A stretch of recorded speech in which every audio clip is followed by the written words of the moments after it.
한사람 씨, 내 집을 안유놓고 아자 명성 청년 화이팅! 오늘 이 자리가 복된 자리인 줄 믿습니다. 하나님이 우리와 함께 하심을 믿습니다. 여러분의 심령 속에 놀라운 하나님의 은혜와 축복이 함께 하시기를 축원합니다. 여러분, 하나님은 당신의 백성들을 깨우쳐 주실 때 아주 다양한 방법으로 역사하십니다. 어떤 때는 질병으로, 어떤 때는 가난으로, 어떤 때는 사업의 어려움으로, 어떤 때는 직장의 위태로움으로, 어떤 때는 사람들과의 꼬임으로, 그리고 가정의 혼란으로, 이런 그 다양한 방법을 동원해서 하나님은 우리를 깨우쳐 주시기를 원하신다는 겁니다. 오늘 우리는 본장에서 두 가지의 시각적인 이런 하나님의 뜻을 발견할 수가 있는데, 하나는 뱃띠의 비유입니다. 또 하나는 병에 포도주가 가득 담겨 있다고 하는 비유. 그래서 이 두 가지를 비유하고 있는데,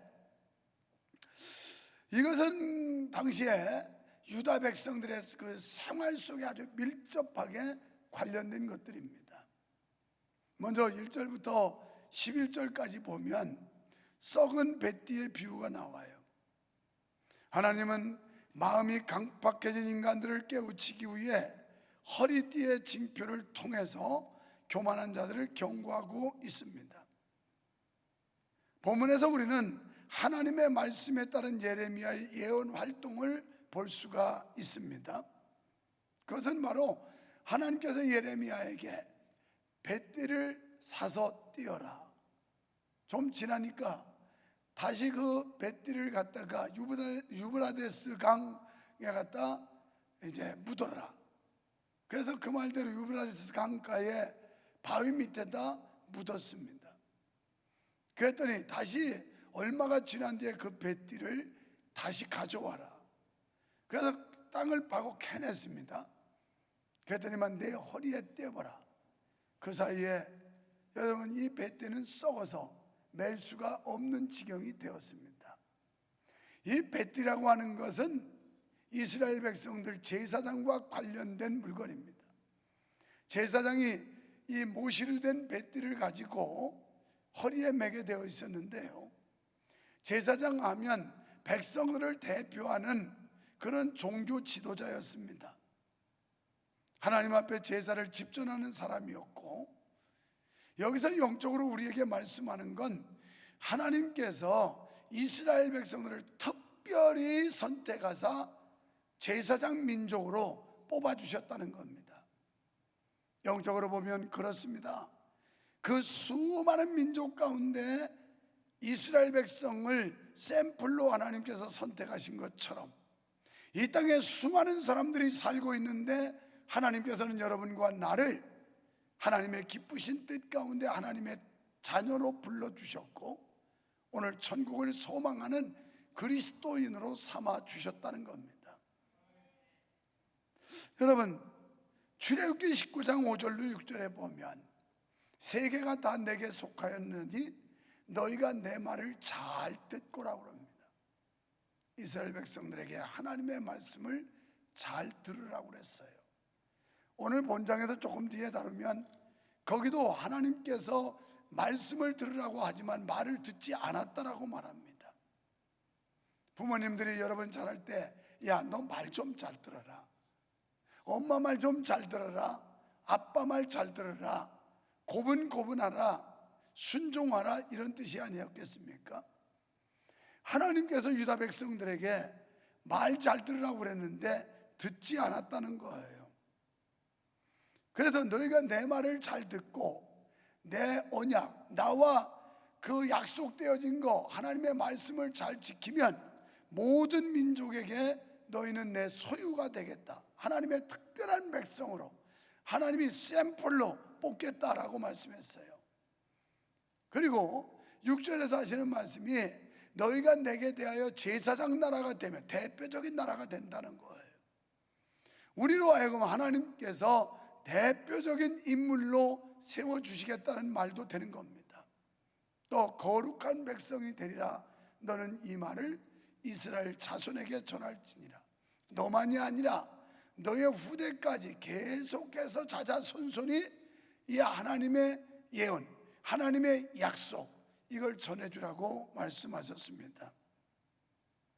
이것은 영화롭고 귀한 사명이며 직분이었습니다. 하지만 이 벳디란 혼자 존재할 수 없고요, 사람의 허리에 띄어질 때 벳디의 가치가 있는 거고 의미가 있는 겁니다. 그런데 이스라엘은 하나님을 떠나서 세상의 죄악의 물에 빠져버렸습니다. 신령한 하늘의 것을 버리고 땅의 것을 쫓다가 땅속에 묻혀버렸습니다. 그 결과는 썩어버렸다는 겁니다. 사랑하는 여러분, 썩은 뱃띠를 어디다 쓰겠습니까? 아무짝에 쓸 데가 없고 이 뱃띠는 버릴 수밖에 없다라는 거예요. 그러니까 하나님께서 이스라엘 백성을 아주 특별한 존재로, 특별한 민족으로 하나님이 뽑아 세우셨는데 이제 더 이상 쓸 수 없게 되었다라고 하는 말입니다. 어쩌면 오늘 나와 여러분을 하나님께서 특별한 존재로 불러서 하나님의 거룩한 백성 삼아 주었는데 지금은 쓸모없는 존재로 전락하지는 않았는지 우리 자신을 확인해 볼 필요가 있을 겁니다. 때문에 유다 백성들은 이 예언의 행동을 통한 하나님의 뜻을 분명히 깨달아야만 했습니다. 마태복음 5장 13절에 보면 너희는 세상의 소금인데 소금이 만일 그 맛을 잃으면 무엇으로 짜게 하겠느냐. 그래서 짠 맛을 잃어버린 소금은 밖에 버리워서 사람들이 밟게 한다. 쓸모가 없다는 거죠. 모래를 밟고 다니듯이, 길바닥에 그 자갈을 밟고 다니듯이 더 이상 소금으로서의 진가가 없고 소금으로서의 존재 가치가 없어졌다는 얘기입니다. 여러분, 우리가 크리스찬으로 이 땅에 살면서 과연 하나님의 자녀로, 하나님의 젊은이들로 존재 가치를 지금 지니고 있는지, 정말 우리는 그리스도인으로서의 자격을 갖추고 있는지를 살펴봐야 될 필요가 있습니다. 마태복음 3장 12절에서도 보면 예수님께서 뭐라고 말씀했냐면 손에 키를 들고 자기 타작마당을 정하게 하사 알곡은 모아 곡간에 드린다고 그랬어요. 쭉정이는 꺼지지 않는 불에 던지겠다. 여러분은 뭐 도시에서 태어났으면 또 여러분 세대는 알 수 없어요. 목사님 세대만 해도 시골에서 어릴 적에 자라날 때 이렇게 부모님들이 키질을 많이 했어요. 넓적하게 생각하지 키질을 해요. 참 이게 기술적으로 해야 되는데 이 키질을 하면 알곡은 안으로 들어오고 쭉정이는 날아갑니다. 그러면서 알곡과 모래를 가려내기 위해서 이렇게 흔들으면 알곡은 굴러서 안으로 오고 모래만 나오면 탁 쳐가지고 모래를 버려요. 나도 해봤는데 이거 리듬 타야 돼요. 그냥 이러다가는 알곡이 다 튀어나가요. 딱 던지고 다시 이게 내려가면서 이렇게 해서 키질을 하는데요, 하나님께서 알곡은 곡간에 드리고 쭉정이는 불에 태운다. 이 말은 영적으로 정말 진정한 그리스도인, 하나님의 온전한 사람들은 천국에 올리지만 그렇지 않은 사람은 지옥불에 집어넣는다는 겁니다. 우리가 믿는 목적이 뭘까요? 천당과 지옥이 있기 때문이에요. 지난 주간에 제주도 가서 어느 커피점을 갔습니다. 난 처음 갔는데 목사님들이 여러 차례 거기를 이용하더라고요. 그 주인에게 신앙생활을 하시나요? 물었어요. 그랬더니 성당에 나간대요. 그러시면 안 되는데요. 그랬더니 아니 목사님, 성당이나 교회나 다 하나님 믿잖아요. 그렇죠. 하나님은 저 이방인들, 불교도 하나님 믿고 무속하고 미신하는 사람도 하나님을 믿어요. 그런데 그들이 믿는 믿음과 우리가 믿는 믿음이 달라요. 그리고 자매님은 차라리 차라리 순수하게 그냥 예수님이 내 죄 때문에 십자가에 피 흘려 죽으셨고 그분이 죽으심으로 내 죄 사함을 받았고 나는 구원받았다고 하는 사실을 그냥 진솔하게 그것만 믿으면 좋겠는데, 깊이 들어갈수록 오히려 구원에서 점점 멀어질 수 있습니다, 가톨릭의 교리는. 그래서 거기는 성인 숭배 사상이 있고, 마리아도 성모 마리아라고 해서 마리아 숭배 사상이 있는데 이 모든 것 다 잘못된 겁니다. 그러면서 복음을 전한 바가 있어요. 그 다음날 우리 일행중에 장로님이 그 마무리해야 된다고 막 저녁 먹고 가자고 그래서 무슨 마무리인가 했더니 어제 전한 복음 마무리하지 못한 거 또 해야 된다고 우리를 데리고 가서, 그래서 다시 복음 제시를 했어요.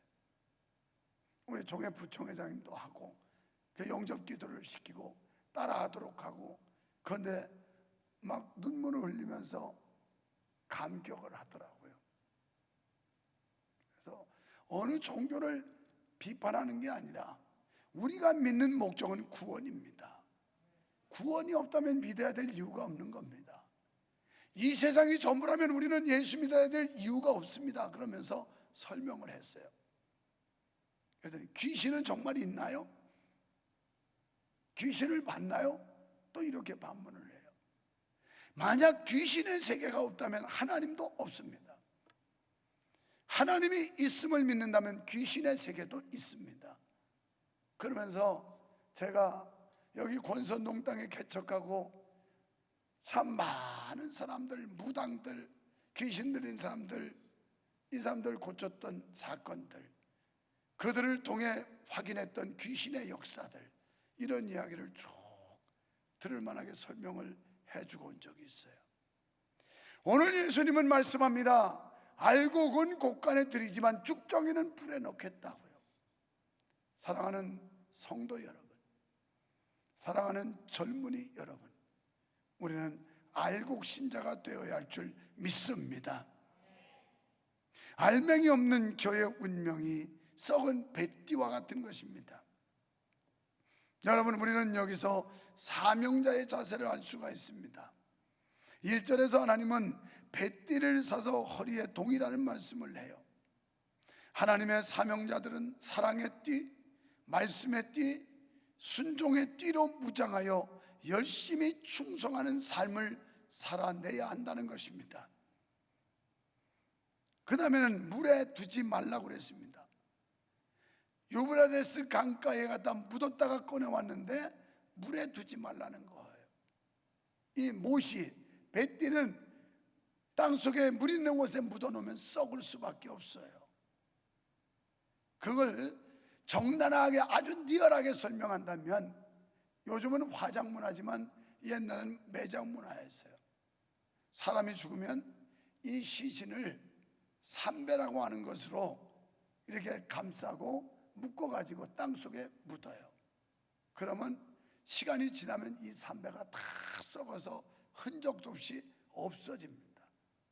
오늘 이 말씀 속에 유브라데스 강가에 갖다 묻었고 다시 꺼내오라고 그랬고, 꺼내서 허리에 띠라고 그러는데 허리에 띠려고 그랬더니 이 기능이 다 소실돼 있고 상실돼서 쓸모가 없었다라는 거예요. 얼마나 영적 깊은 교훈을 주고 있는지 몰라요. 그래서 이 말은 묵히거나 썩히지 말라는 거예요. 나는 우리 젊은 청년들에게 호소합니다. 여러분이 가지고 있는 그 아름다운 재능들, 이걸 묵히지 마세요. 썩히지 마세요. 여러분, 그런 얘기 하잖아요. 자기 재주를 갖다가 그냥 감춰두고 사용하지 않는 걸 썩히고 있다고 그러잖아요. 썩히고 있다.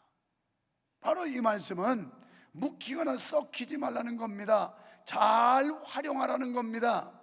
세상과 죄악 속에 복음을 버리지 말라는 거예요. 복음을 묻어두어서는 안 된다는 겁니다. 이 복음의 나팔을 불어야 하는데, 민수기 10장 9절로 10절에서 힘있게 나팔을 부르라고 하는 말씀들이 나와요. 나팔을 불어라. 그리고 2절에서 다시 띠를 사서 내 허리에 띠니라 말씀이 나와요. 이 말씀은 띠가 사람의 허리에 매여 있을 때 효과가 있듯이 이스라엘은 하나님께 매여 있어야 그 기능과 역할을 제대로 할 수가 있다라는 것입니다. 마찬가지로 우리도 하나님을 떠나서는 온전해질 수가 없어요. 하나님께 부착되어 있어야 된다는 겁니다. 요한복음 15장 5절에 예수님은 이렇게 말씀하셨어요. 나는 포도나무여 너희는 가지라. 가지나 포도나무에 붙어 있어야 이는 많은 열매를 맺을 수가 있느니라. 오늘 우리가 신앙의 아름다운 열매를 맺으려면 예수에게 붙어 있어야 되고, 아름다운 믿음으로 세워지려면 하나님께 밀착되어 있어야 된다는 겁니다. 그래서 유대 이스라엘 백성들은 하나님의 허리띠를 매야 되는데 이걸 거부하고 우상 숭배하는데 이 배띠를 맸다는 겁니다. 여러분, 7절에서 하나님에게서 떨어져 나간 결과가 무엇인지를 설명합니다. 내가 유브라 데려가서 그 감추었던 것을 파고 띠를 가져오니 띠가 썩어서 쓸 수 없게 되었더라. 우리는 하나님을 버린 인생, 하나님을 떠난 인생은 쓸모없는 인생으로 전락한다는 말입니다. 여러분, 하나님은 그의 백성과의 언약을 반드시 지키는 분입니다. 또한 그분도 우리와 약속한 걸 우리가 이행하기를 원하시는 분입니다. 그런데 이스라엘 백성들은 하나님과의 약속을 파기하고 우상 숭배하고 우상의 띠를 허리에 감고 다닌 것입니다. 베테된 유다가 하나님의 허리를 떠나 우상의 허리에 매이기를 원했다라는 것이죠. 그 결과 유다는 썩은 뱃띠 신세가 되어버리고 말았습니다. 띠가 사람의 허리에 속함같이 하나님은 사랑하는 자들을 자기 보좌에 앉게 하시겠다고 말씀하셨습니다. 마태복음 19장 28절에서 인자가 자기 영광의 보좌에 앉을 때 나를 따르는 자도 12보좌에 앉아 이스라엘 12지파를 심판하리라. 아멘. 우리도 그 영광을 주시겠다는 거예요. 높은 지위와 놀라운 하나님의 영광의 자리에 우리를 앉혀주신다는 겁니다. 여러분, 하나님께서는 우리를 자기 백성으로 삼으시고 다스리시며 함께 하시기를 원하시는 줄 믿으시면 아멘 합시다. 우리가 하나님의 뜻을 따라 살 때 우리의 삶을 지배했던 눈물, 고통, 애통, 그리고 사망이 사라지고 평안의 삶을 살게 된다는 겁니다. 요한계시록 21장 3절에 하나님과 그들이 함께 있으리니 그들은 하나님의 백성이 되고, 오늘 진정으로 하나님의 백성이 되기 위해 하나님과 함께 있어야 된다는 겁니다. 하나님은 친히 그들과 함께 계셔서, 그래서 예수님께서만 내가 문 밖에 서서 문을 두드리니 너희가 내 음성을 듣고 문을 열면 나는 그로 더불어 그는 나로 더불어 우리가 주님과 일치된 삶, 주님과 함께하는 삶, 이 삶이 어떤 삶일까요? 하나님의 말씀 안에 거하는 삶입니다. 말씀에 인도받는 삶입니다. 사랑하는 성도 여러분, 뱃띠 교훈을 통해 성도의 사명을 다시 찾는 귀한 은혜가 있기를 축원합니다. 두 번째는 12절로 17절에서 가득 찬 포도주병의 교훈이에요. 본문의 비유는 술에 그 만취된 자가 비틀거리는 모습을 시각적으로 보여주고 있는 거예요. 그러면서 그 포도주병에 포도주가 가득 찼다는 것 때문에 굉장히 좋아하고 있어요. 술꾼들은 술이 많으면 좋아합니다. 일단 술이 많으면. 그래서 그 술을 마시기 시작했는데 완전 고주망태가 돼가지고 꼭지가 떨어져서 비틀거리기 시작하는데 방향 감각을 잃었어요. 이 시대에 수많은 사람들이 세상 술에 취해서, 향락술에 취해서, 죄의 술에 취해서 방향 감각을 잃어버렸어요. 술 취한 사람들 보셨죠? 술이 잔뜩 취한 사람 pit 그러면서 아무한테나 시비 붙어요. 지나가는 야 뭐야? 그러다 말도 듣지도 않아요. 뭐라 그러면 뭐? 그냥 아나무인이고 천하가 다 제 건 줄 알아요. 오늘 교회 안에 이런 사람들이 있을 수 있어요. 영적으로부터 술이 취해가지고 방향감각이 잃었어요. 우리가 주일이면 거룩한 전에 나와 하나님을 예배해야 되고 우리가 찾아보는 하나님이신데 그 모든 의무를 저버리고 우리는 방향을 잃고 헤매고 있지는 않습니까? 그리고 하나님의 말씀에 집중하고 귀를 기울여 그 말씀에 순종하는 겸함이 없이 오히려 반항하는. 뭐? 그래서 목사가 강단에서 뭐라고? 왜? 왜 그렇게 살아야 돼? 이 세상에 이러면서 반항하고 반발하고. 예레미야 선지 시대의 유다 백성들이 이 모양이었다는 거예요. 술에 취해서 판단이 흐려졌고 방향 감각이 없어졌고 본분을 망각하고 자기의 현주소를 잃어버린, 오늘 우리는 신앙의 현주소를 찾아야 합니다. 과연 나의 믿음의 현주소가 옳게 돼 있나? 굉장히 중요한 영적인 의미를 우리에게 주고 있습니다. 여러분이 이 성경 그냥 읽어서 무슨 뜻인지 알겠어요? 그냥 뭐 배띠가 많이 나온다, 유브라데스 강 뭐 묻어라 캐라, 허리에 띄어봐라, 그게 어쨌다는 거냐? 포도주병에 포도주가 꽉 찼다, 기분 좋겠다, 그거 먹고 뿅 가서 참 좋겠다. 여러분 그냥 성경 읽어가지고 무슨 뜻인지도 모르고 지나가지만, 그래서 교회 나와서 그래서 목사가 필요한 거고, 여기에 담겨진 이 아주 깊은 하나님의 영적인 교훈이 무언지를 캐내는 거, 이걸 목사가 하는 거예요. 이걸 여러분에게 알려주는 거예요. 여기에는 바로 이런 뜻이 담겼습니다. 이런 교훈이 담겨졌습니다. 하나님이 이렇게 말씀하시는 겁니다. 이렇게 말해주는 게 오늘 교회에서 메시지를 선포하는 거예요. 사람들은 무조건 다수다량이면 좋아합니다.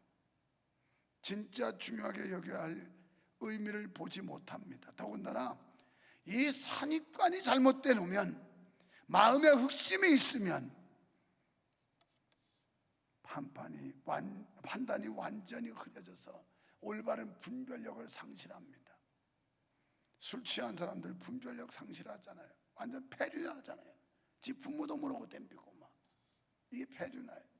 그러니까 당시의 유다 백성들이 하나님이라고 하는 이 절대자, 그들을 아들로 삼고 그들을 모델로 뽑아서 선택해 주신 그 창조주 하나님을 잊어버리고 제멋대로 살았다는 겁니다.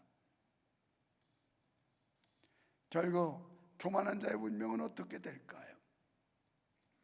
본문 16절에 보면 교만한 자는 침침한 흑암 중에 거하게 된다라고 말씀해요. 그가 어둠을 일으키시기 전, 너의 발이 어두운 산에 거치기 전, 너의 바라는 빛이 사망의 그늘로 변하여 침침한 어둠이 되게 캄캄하다는 거예요. 미래가 보이지 않고 희망이 보이지 않고 해결할 수 있는 실마리가 보이지 않고, 이런 상태를 앞이 캄캄하다고 그러잖아요. 여러분 일이 잘 풀리는데 캄캄하다고 하는 사람 봤습니까? 절대 그렇게 표현하지 않아요. 뭔가 사방으로 꽉 막혀가지고 도무지 답답해가지고 어찌할 바를 모를 때를 앞이 캄캄하다 이렇게 표현해요. 앞이 캄캄하다. 하나님이 이 백성들의 앞을 캄캄하게 만들겠다, 이 교만한 자들의 앞길을 캄캄하게 만든다는 거예요. 캄캄하면 얼마나 두렵고 떨리는 겁니다. 얼마나 공포감이 생기겠습니까? 무서운 거지요. 그 다음에 사막 바람에 불려가는 초계 같게 하신다 그랬어요. 10절에서 이 악한 백성이 내 말 듣기를 거절하고 그 마음에 완악한 대로 행하며, 말 안 들었다는 거예요. 하나님은 말 좀 들어라, 말 좀 잘 들어라 이러는데 말 안 들었다는 거예요. 그래서 15절에도 너희는 들을지어다 귀를 기울일지어다 교만하지 말지어다. 제발 내 말 좀 듣고 교만해서 떠나라. 좀 내 말에 귀 좀 기울여라. 이렇게 말씀하고 있는 거예요. 그런데도 안 되니까 사막의 바람에 불려가는 초계 같게 하신다고 그랬는데요, 당시에 유다 백성들은 자기 나라의 어떤 안정과 평안을 위해서 애굽이라는 나라를 의지했어요. 여러분, 일단 성경에서 애굽이라는 단어가 나오면 이건 세상을 말하는 거고 세속적인 걸 말한다고 생각하면 돼요. 아브라함이 애굽으로 갔다가 큰 망신 당하지 않습니까? 그러니까 우리는 하나님을 떠나서 세상으로 내려가면 망신 쌀 뻗친다는 거예요.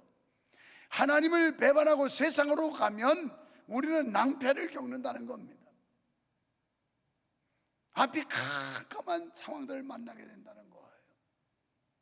이런 상황에서 우리 인생을, 우리의 믿음을 바로 가지려면 어떻게 해야 될까요?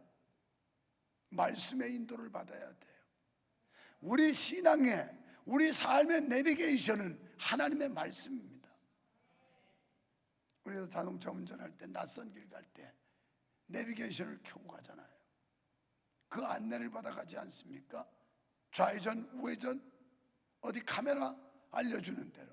오늘 하나님의 말씀이 우리 인생의 내비게이션, 이 말씀이 우리 믿음의 내비게이션이 돼서 이 말씀이 좌로 우로, 우회전, 좌회전, 직진, 카메라, 위험지대 알려주는 말씀이라는 거죠. 바로 말씀에 거하는 신앙이 하나님과 함께하는 신앙이고, 말씀 속에 거하는 사람을 하나님의 사람으로 인정하게 되고, 말씀 속에 깊이 빠진 사람은 절대 교만할 수 없고 겸손하게 될 줄 믿습니다. 이렇게 정말 듣지 않으면 하나님이 초계같이 날려버린다고 그랬어요. 이제 알곡을 다 떨고 부스러기, 검불 이런 게 초계예요. 그래서 아라비아에서 오는 그 바람이 세차게 뜨거운 바람으로 불면 이게 그냥 다 날아간다는 거죠. 그렇게 철저하게 기대고 의지했던 거 하나님께서 날려버리신다고 그랬어요. 여러분, 인생이 멸망하는 이유는 외부적인 환경 때문이 아닙니다. 타인 때문도 아닙니다. 바로 나 자신에게 문제가 있다는 거예요. 내 개인의 내면에 문제가 있다는 거예요.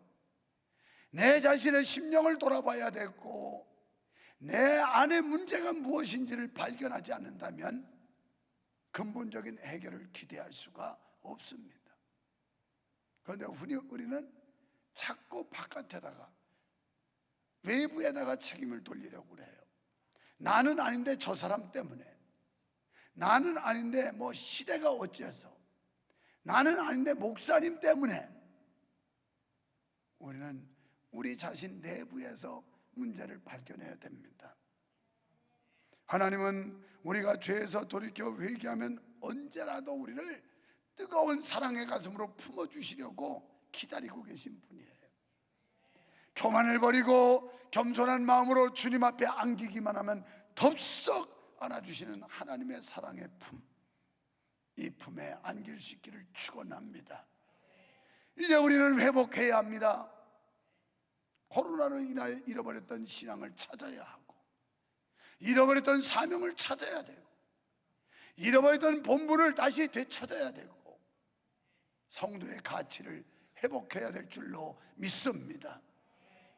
이래서 우리는 겸손한 마음 가지고 주님을 따르면 주님께서 우리의 인생 캄캄함이 없이 서광이 비추게 하고 시온의 대로로 인도하실 걸 믿습니다. 하나님 아버지, 감사합니다. 요즘 코로나 때문에 이거 뭐 사방에서 코로나 걸렸다고 난리고, 교회 잘 나오던 사람들도 코로나 때문에 못 나오고, 별별 일들이 얼마나 많이 벌어지는지 모릅니다. 오늘 우리 속에 아직도 교만이 남아 있습니까? 자고하는 마음이 있습니까? 내 재주, 내 능력, 내 방식으로 잘 될 수 있다고 거만을 하고 교만한 마음을 가진 사람이 있다면, 오늘 교만한 자의 운명은 결국 하나님께서 초계같이 날려보낸다고 말씀하셨는데, 우리가 빨리 겸손으로 돌아서서 하나님의 은혜를 되찾게 하시고 하나님께 가까이 다가가 예수 그리스도와 밀착하는 삶으로 회복시켜 주시옵소서. 오늘도 주님 앞에 귀한 예물들을 드렸습니다. 물질에 믿음과 마음 담아 드리오니 주께서 우리 성도들의 삶 속에 놀라운 은혜와 축복을 부어주셔서 영육간의 승리자의 삶을 살 수 있도록, 인생의 캄캄함이 없어지고 밝은 광명이 비춰질 수 있도록 주여 도와주시옵소서. 예수님 이름으로 기도하옵나이다. 아멘.